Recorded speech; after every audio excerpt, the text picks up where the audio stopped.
Hello' নমস্কাৰ বন্ধু বান্ধৱীসকল, কেনে আছে আপোনালোকে? আশা কৰোঁ ভালে আছে। অসম পুলিচৰ যিহেতু আমি কেইদিনমানৰ পৰা চাই আছোঁ যে আমাৰ ৰিজাল্ট আহিব আছে। আমাৰ অসম পুলিচৰ ৰিজাল্ট কেতিয়াকৈ দিব? আপোনালোকৰ এইখিনি ভিডিঅ' বনোৱাৰ পিছত মই এটা ভিডিঅ' বনাম ইণ্ডিয়ান আৰ্মিৰ ওপৰত। যিমানখিনি আপোনালোকৰ ইণ্ডিয়ান আৰ্মিৰ অগ্নিবীৰ পেপাৰ হৈ আছে, কেইবাটাও দিনত মই পেপাৰখিনি দিছিলোঁ, সকলোৱে চাইছিলে। আপোনালোকক এটা ইনফৰ্মেশ্যন দিব আহিছোঁ। আপোনালোকক মই কি ক'ম, চি এম ছাৰৰ কথা। চি এম ছাৰে কিবা কয়, তাৰপিছত কিবা হয়। যি নহওক, এতিয়া আমি বিলিভ কৰিব পাৰোঁ যে কি হয় কি নহয়। বৰ্তমান দিনৰ ভিতৰতে কিবা এটা আপডেট আহিব আছে।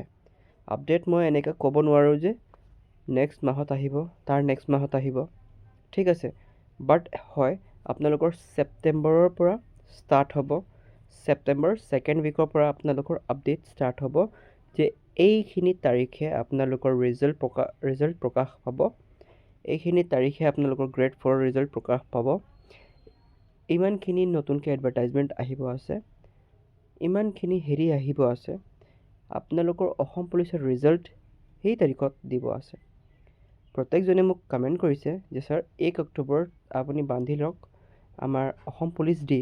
আপোনালোকে সকলোৱে গম পায় যে 1 অক্টোবৰত কি হয়, আমি পালন কৰোঁ, সকলোৱে গম পায়। আৰু আজি ইমানে হৈছে, প্ৰত্যেকজনৰ কমেণ্ট মই পঢ়ি আছোঁ, সকলোৰে পঢ়ি আছোঁ। বেয়া কমেণ্ট মোক এনেকুৱা একজনে কৈছে যে ছাৰ কিবা বেলেগ ভিডিঅ' বনাব, এইবিলাক ভিডিঅ' নবনাব, আমাক মটিভেশ্যন হ'বৰ কাৰণে এটা কিবা ভিডিঅ' বনাব।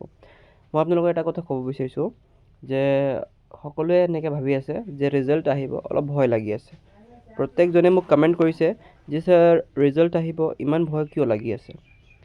মই কৈছোঁ আপোনালোকৰ যদি সৰু সৰু এক্সাম নহয়, আপোনালোকৰ কাৰণে বহুত ডাঙৰ পৰীক্ষা। বাট আপোনালোকৰ জীৱনৰ এইটো সৰু এটা পাৰ্ট হয়, সৰু এটা এক্সাম হয়।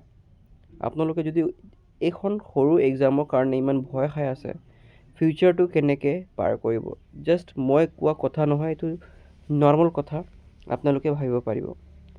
নৰ্মেল কথা কেনেকৈ? যদি মই এটা কথা কওঁ, মই এজন বহুত ডাঙৰ মানুহৰ পৰা শুনিছিলোঁ যে, ঠিক আছে, ডাঙৰ মানুহৰ পৰা মই কি শুনিছিলোঁ, মানুহে কৈছে, এই মোৰ মেথছ টিচাৰ আছিলে মানে কটন কলেজৰ, তেওঁ কৈছে যে আপোনালোকে এতিয়া পঢ়ি আছে, পঢ়াৰ পিছত আপোনালোকে কিবা এটা পৰীক্ষা প্ৰিপেৰেশ্যনছ কৰিব।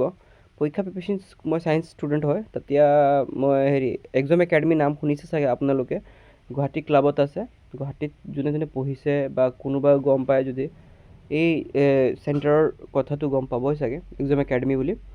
তাতে মই পঢ়িছোঁ। তাতে ছাৰে কৈছে মোক যে কিবা এটা পৰীক্ষা পাছ হ'বলৈ হ'লে, ঠিক আছে, আমি যিমান ধৈৰ্য ধৰিব লাগে, ঠিক আছে, এইটো ধৈৰ্য ধৰাৰ পিছত যদি মই পাই যাওঁ, পৰীক্ষাৰ ৰিজাল্ট ভাল হৈ যায় বা এই পৰীক্ষাৰ ভিতৰত সোমাই যাওঁ, তাৰপিছত মই কিবা এটা শিক্ষাগত অৰ্হতা, তাৰ পৰাহে মোৰ ষ্টাৰ্ট হয়।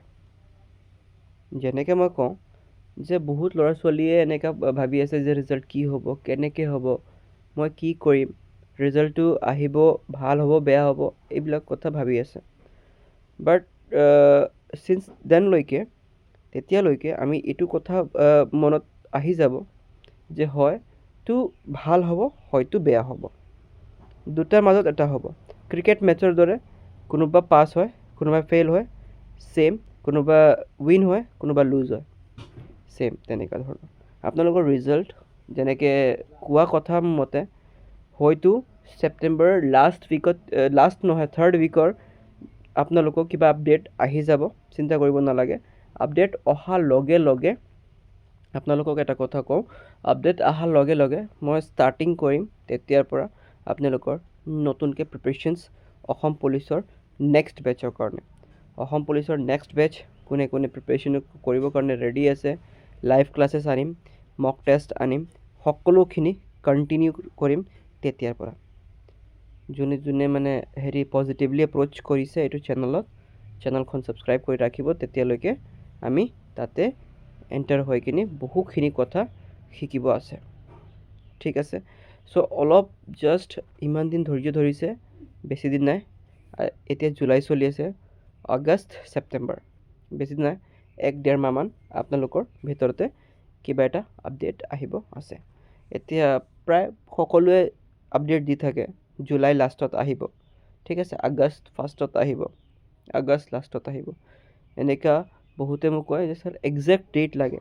একজেক্ট ডেট থাকিলে মনৰ ভিতৰত, যেনেকৈ আমাৰ SLPRBত কিবা এটা অফিচিয়েল নটিফিকেশ্যন আহিলে ডেটখিনি মেনশ্যন কৰি দিয়ে যে হয় সেইখন ডেটত আপোনালোকৰ ৰিজাল্ট মুকলি হ'ব, সেইখন ডেটত আপোনালোকৰ হ'ব, নতুনকৈ এডভাৰটাইজমেণ্ট আহিব, সেইখন ডেটত 4th গ্ৰেডৰ ৰিজাল্ট পাব, এনেকুৱা ধৰণৰ সকলো এনেকুৱা মাইণ্ডছেট আছে যে এনেকৈ আহি গ'লে টেনশ্যন নাই, আহিলে আমি মনটো ফ্ৰী হৈ যাব। ঠিক আছে, চ' একদম ফ্ৰী থাকিব, বিন্দাছ থাকিব। অলপ দিনৰ কথা, আমি নতুনকৈ ষ্টাৰ্ট কৰিম, তেতিয়ালৈকে অলপ জাষ্ট ধৈৰ্য ধৰি বহি থাকিব। ভিডিঅ' কেনেকৈ লাগিছে, ভিডিঅ'ত কিবা যদি ডাউট আছে বা কিবা এটা যদি কথা আছে বা আমাৰ CM ছাৰৰ ভিডিঅ' স্পীচ শুনিব আছিলে, তেতিয়া আপোনালোকে চাব পাৰিব। ইনষ্টাগ্ৰামত বহুতখিনি ভিডিঅ' আছিলে, মই ইনষ্টাগ্ৰামটো নচলাওঁ বাৰু, তথাপিও মই চাইছোঁ কোনোবা ল'ৰাৰ আমাৰ গাঁৱৰে চাই আছিলে, তেতিয়া চাইছে যে CM ছাৰে এনেকৈ কৈছে। আপোনালোকে সকলোৱে যোনে যোনে প্ৰিপেৰেশ্যন কৰে সকলোৱে চাইছে চাগে মোৰ মতে, চ' হয় আপোনালোকে এবাৰ চেক কৰিব পাৰিব। ঠিক আছে, লগ পাম অন্য এটা ভিডিঅ' লৈ। আৰু আপোনালোকক কৈ দিওঁ, নেক্সট ভিডিঅ' মোৰ আহি আছে ইণ্ডিয়ান আৰ্মিৰ ওপৰত। আপোনালোকক হিন্দীত বুজাই দিম যে নেক্সট পৰ্যায়ত ইণ্ডিয়ান আৰ্মি অগ্নিবীৰৰ পেপাৰ সকলৰ কাৰণে নেক্সট পৰ্যায়ত কি কৰিব লাগিব। নতুনকৈ যদি নতুন ল'ৰা হয়, সকলো কাৰণে কৈ আছোঁ, হিন্দীত বুজাই দিম, চ' সকলোৱে ভালকৈ চাই ল'ব পাৰিব। ঠিক আছে, ভিডিঅ' মিছ নকৰিব, বহুত ইফেক্টিভ কথাখিনি মই তাতে ক'ম। ঠিক আছে, হ'ব, লগ পাম নেক্সট ভিডিঅ'ত। টিল দেন বাই।